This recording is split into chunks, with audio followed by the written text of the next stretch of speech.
Say goodbye to monotonous books and say hello to colorful, interconnected mind maps. In this series, we will quickly help you revise important concepts with the help of mind maps, which you can access later using our app. In this video, we will discuss in detail about the larynx and the pharynx. The larynx, commonly known as the sound box, is located in the region of the C3 to C6 vertebrae junction. The larynx is composed of several cartilages, both paired and unpaired. Paired cartilages include arytenoid cartilages, which are pyramidal shaped, corniculate cartilages, which are small nodule shaped, and cuneiform cartilages, which are rod shaped. Unpaired cartilages are thyroid cartilage, cricoid cartilage, and epiglottic cartilage. The thyroid cartilage is responsible for laryngeal prominence. The cavity of larynx extends along the laryngeal inlet to the lower border of the cricoid cartilage. It is pyramid in shape with its superior base pointing to the tongue and its apex towards the trachea. It has a base, an apex, and three parts, one posterior and two laterals. The three parts are supraglottic or vestibule, glottic or sinus or ventricle, and infraglottic space. The larynx has two main joints responsible for its movement. The cricoarytenoid joint, which allows movement around a vertical axis, and the cricothyroid joint, which allows movement around a transverse axis. The larynx is also supported by various ligaments, both intrinsic and extrinsic. Extrinsic ligaments are cricothyroid, thyrohyoid, and cricotracheal ligaments. Intrinsic ligaments include quadrate ligament and conus elasticus ligament. You can pause the video here to take down this small detail given on conus elasticus and take a look at this note. There are various muscles of the larynx which perform different functions. Adductors or vocal cord closers are lateral cricoarytenoid, transverse arytenoid, and oblique arytenoid. Abductors or vocal cord opener is posterior cricoarytenoid, also known as the safety muscle of the larynx. For tensing the vocal cords, cricothyroid muscle, also known as the tuning fork of the larynx. Muscles relaxing the vocal cords are the thyroarytenoid muscle and the vocalis muscle.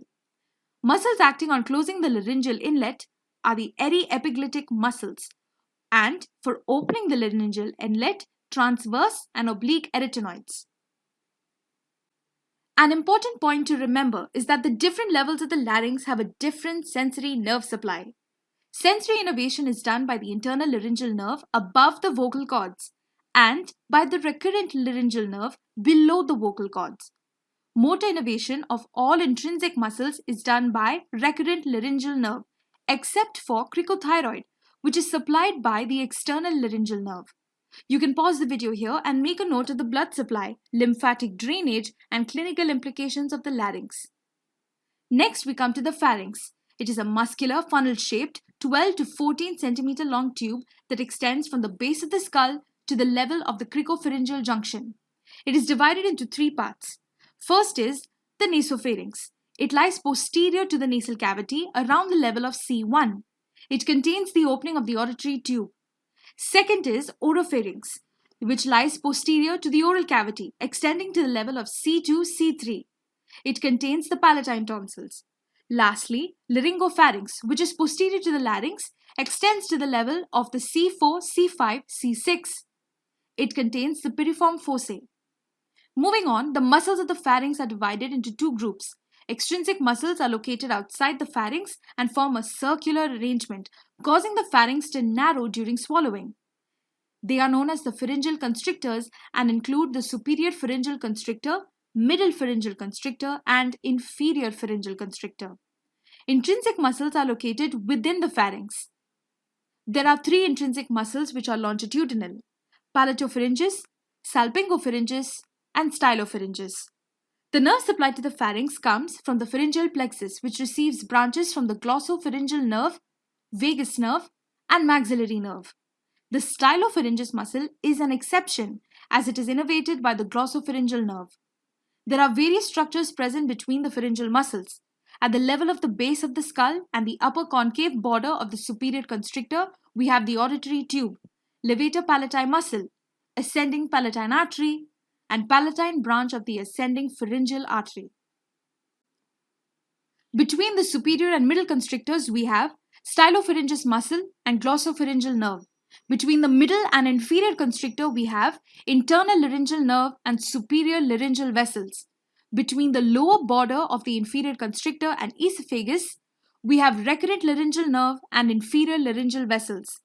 The arterial supply to the pharynx is done in different parts. For the lower part, inferior thyroid artery and superior thyroid artery supply the blood.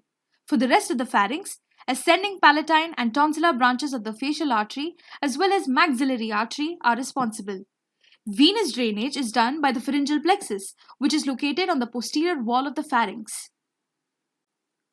Pharyngeal plexus can drain either into the pharynx internal jugular vein or brachiocephalic vein via the inferior thyroid vein. Retropharyngeal nodes handle the lymphatic drainage. An important point to note is that all muscles of the pharynx develop from the fourth arch. There are many clinical implications related to the pharynx. Some of them include the involvement of thyropharynges and cricopharynges. The space between these is called Killian's dehiscence. At old age, it outbulges and is known as Zenker's diverticulum, which leads to dysphagia, halitosis, and regurgitation of food. You can also note down a few important points on soft palate and tonsils from this section of the mind map. With this, we have come to the end of this video discussion. Hopefully, we have helped you revise this topic quickly. Now you can head over to the MCQ section of our app for solving some questions. Happy learning!